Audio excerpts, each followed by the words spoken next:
Alors, on retrouve tout de suite Dominique Imbert, président de l'association SOS Massif des Vosges. Je vous le disais il y a un instant, vous vivez à la Bresse et vous faites face à de nombreuses incivilités. Que se passe-t-il exactement, monsieur Imbert ?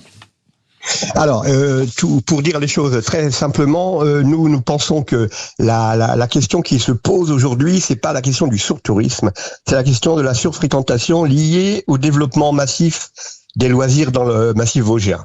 Parce que le tourisme, nous sommes absolument pas opposés au tourisme. Tout le monde a le droit de venir visiter un pays, une montagne, etc.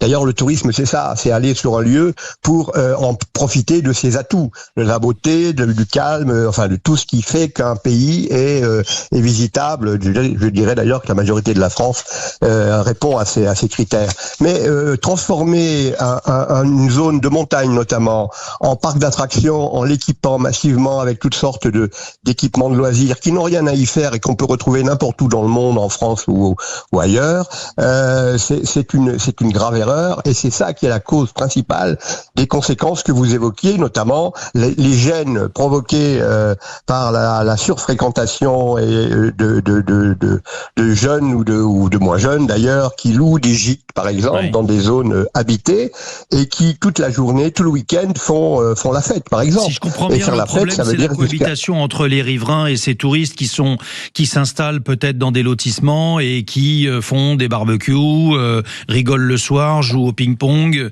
C'est ça, c'est un peu l'idée. Oui, si c'était que ça serait tout à fait acceptable. Alors qu'est-ce qu'il y a d'autre ? Quels sont les autres désagréments ? C'est là. Vous savez, aujourd'hui, on loue des gîtes qui peuvent accueillir 40 à 50 personnes. Donc, c'est loué en général par des groupes qui viennent, je ne sais quoi, faire la fiesta tous les week-ends. Ils sont équipés de jacuzzi, vous savez, enfin jacuzzi, piscine et toutes sortes d'équipements qui sont souvent d'ailleurs situés à l'extérieur, sur les balcons, sur les terrasses, et ils font la fête toute la nuit, musique à fond. Bon, je ne vais pas Qu'est-ce qu'il y a eu d'autre ? J'ai entendu Dominique Imbert, président de l'association SOS Massif des Vosges, qu'il y avait eu même un drone qui avait parcouru les hauteurs des communes où vous êtes. Non, c'est possible, j'ai pas entendu parler de ça, mais écoutez, c'est possible. Vous savez, il y a toutes sortes d'événements. Ensuite, les gens qui sont là viennent là, ils ne connaissent pas, ils viennent pas là pour le tourisme. Je vous dis, ils viennent pour le loisir, pour la fête. Et par exemple, ils se permettent sans aucune autorisation. Et actuellement, ça pose des problèmes de tirer des feux d'artifice tous azimuts, pour fêter l'anniversaire de la copine, du copain, je ne sais quoi. Non. Et alors, si vous voulez, c'est une des conséquences, mais il y en a plein. Il y en a plein d'autres de conséquences. Vous dites que les élus sont en train de transformer le massif en parc d'attractions, c'est-à-dire qu'est-ce qu'ils ont fait très exactement ? Je crois qu'il y a beaucoup de VTT, il y a beaucoup d'animations autour de la montagne. Racontez-nous ce qui a été organisé.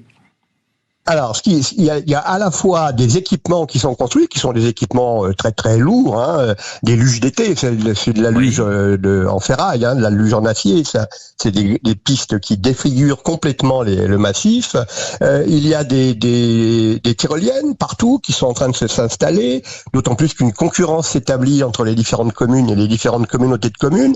Il y en a une qui fait quelque chose, l'autre à côté veut la même chose, en mieux, en plus grand. Et alors les effets sont monstrueux parce que vous avez les tyroliennes, donc ce qu'ils appellent des via ferrata, qui sont en réalité des grandes passerelles installées sur les falaises versant alsacien, qui est assez abrupte et assez jolie, qui défigure complètement le versant, qui a un effet très très grave sur la faune, notamment les oiseaux qui nichent sur des oiseaux protégés la plupart du temps, les chouettes de Tengmal, enfin toutes sortes d'animaux et d'oiseaux, qui a un effet et qui sont des équipements, non pas ce qu'on appelle traditionnellement une via ferrata, qui n'intéresse que les alpinistes et qui est très spécialisé. Ici, il s'agit d'un équipement touristique qui implique.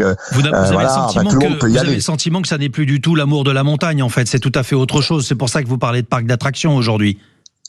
Absolument. Qu'est-ce que vous demandez très exactement aujourd'hui ?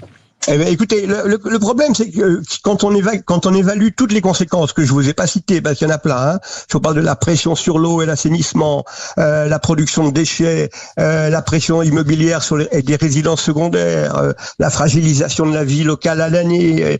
C'est une économie en plus excessivement dépendante du tourisme. En cas de crise touristique, tout peut s'effondrer très rapidement. On a une artificialisation des sols, on a véritablement les conséquences sont. Je vous parle même pas de la pression automobile et de la multiplication des parkings pour accueillir tous ces gens. Voilà. Donc, on est véritablement dans une politique désastreuse. Qui est le résultat. Pour conclure, Dominique Imbert, qu'est-ce que vous demandez précisément si vous avez un appel à lancer aux élus? Qu'est-ce que vous demandez aujourd'hui? Je sais pas si je dois m'adresser aux élus, j'ai l'impression qu'ils n'entendent rien, qu'ils sont totalement autistes.